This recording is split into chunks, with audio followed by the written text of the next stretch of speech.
Jacob and Esau, birthright, blessing, and the hand of God, when family tensions meet divine purpose. The tent was quiet, except for the sound of a woman's whispered prayer. Rebekah had longed for children, but her womb had been silent for years. Then, at last, the God of her husband Isaac heard her cry. She was pregnant, but it was no ordinary pregnancy. The life within her felt like a battle. Concerned, she sought the Lord, and his answer was as mysterious as it was prophetic. 2 nations are in your womb, and 2 peoples from within you will be separated. 1 people will be stronger than the other, and the older will serve the younger. Genesis 25-23, 2 brothers, 2 paths. When the time came, Rebekah gave birth to twins. The first emerged red and hairy, and they named him Esau. The second came out grasping his brother's heel, and he was named Jacob, a name meaning heel grabber or supplanter. The boys could not have been more different. Esau grew into a rugged hunter, the kind of man who thrived outdoors. Jacob preferred the tents, living a quieter life close to home. Isaac favored Esau for his skill with game. Rebekah loved Jacob, perhaps holding on to God's prophecy that the older would serve the younger, the birthright bargain. One day, Esau returned from hunting exhausted and starving. Jacob was cooking a pot of red stew. "Quick, let me have some of that red stew." "I'm famished," Esau demanded. Jacob saw an opportunity. "First, sell me your birthright." The birthright was more than inheritance. It was the honor of leading the family, the spiritual headship, and the lion's share of wealth and blessing. Esau, in a moment of short-sighted hunger, agreed. "I am about to die. What good is the birthright to me?" Jacob gave him bread and lentil stew, and Esau ate and went away. The transaction was sealed, but the tension between the brothers had only begun. The blessing deception. Years later, Isaac, now old and nearly blind, decided to bless Esau as his firstborn. This blessing was more than kind words. It was the formal declaration of God's favor, authority, and promise.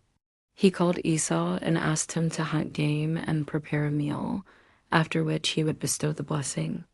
But Rebekah overheard. She quickly devised a plan for Jacob to receive the blessing instead. Jacob hesitated. "What if father touches me?" But Rebekah insisted. She dressed Jacob in Esau's clothes and covered his smooth arms with goat skins to mimic Esau's hair. Jacob approached his father. "I am Esau, your firstborn."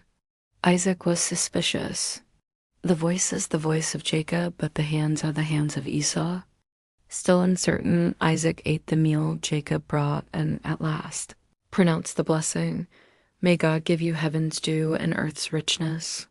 Be Lord over your brothers, and may the sons of your mother bow to you." Esau's anger. Moments later, Esau returned from hunting and learned what had happened. His cry was loud and bitter.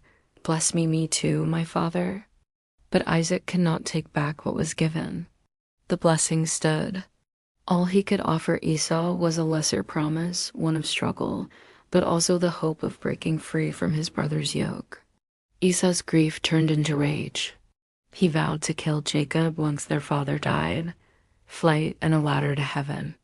Rebekah warned Jacob, sending him to her brother Laban in Haran to escape Esau's wrath. On the way, Jacob stopped for the night, using a stone for a pillow. As he slept, he dreamed. A ladder stretched from earth to heaven, and angels ascended and descended upon it. At the top stood the Lord, who repeated the promises made to Abraham and Isaac. "I am with you and will watch over you wherever you go. I will not leave you until I have done what I have promised you." Jacob awoke, awed. Surely the Lord is in this place, and I was not aware of it. He named the place Bethel, meaning house of God, and made a vow to serve the Lord if he would protect him. Themes woven through the story. 1. God's sovereignty. Even in the mess of deceit and favoritism, God's purposes moved forward. His prophecy that the older would serve the younger was fulfilled, not because of human scheming, but in spite of it. 2. Family dynamics. The favoritism of Isaac and Rebekah set the stage for division. The story is a cautionary tale about partiality, communication, and the way personal preferences can fracture families. 3. Reconciliation foreshadowed. Though this portion ends with separation, Jacob and Esau's story does not end in hatred forever.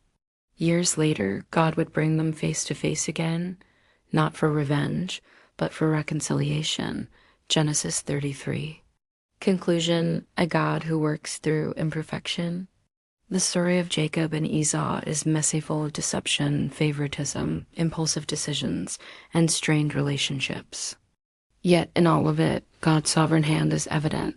Jacob left home carrying both blessing and guilt, but also a new awareness of God's presence. And Esau, though wronged, would one day find grace to forgive. In the end, this is not just a tale of sibling rivalry. It is a reminder that God's purposes are not thwarted by human flaws, and that his story often bends toward reconciliation, even when the path there is long.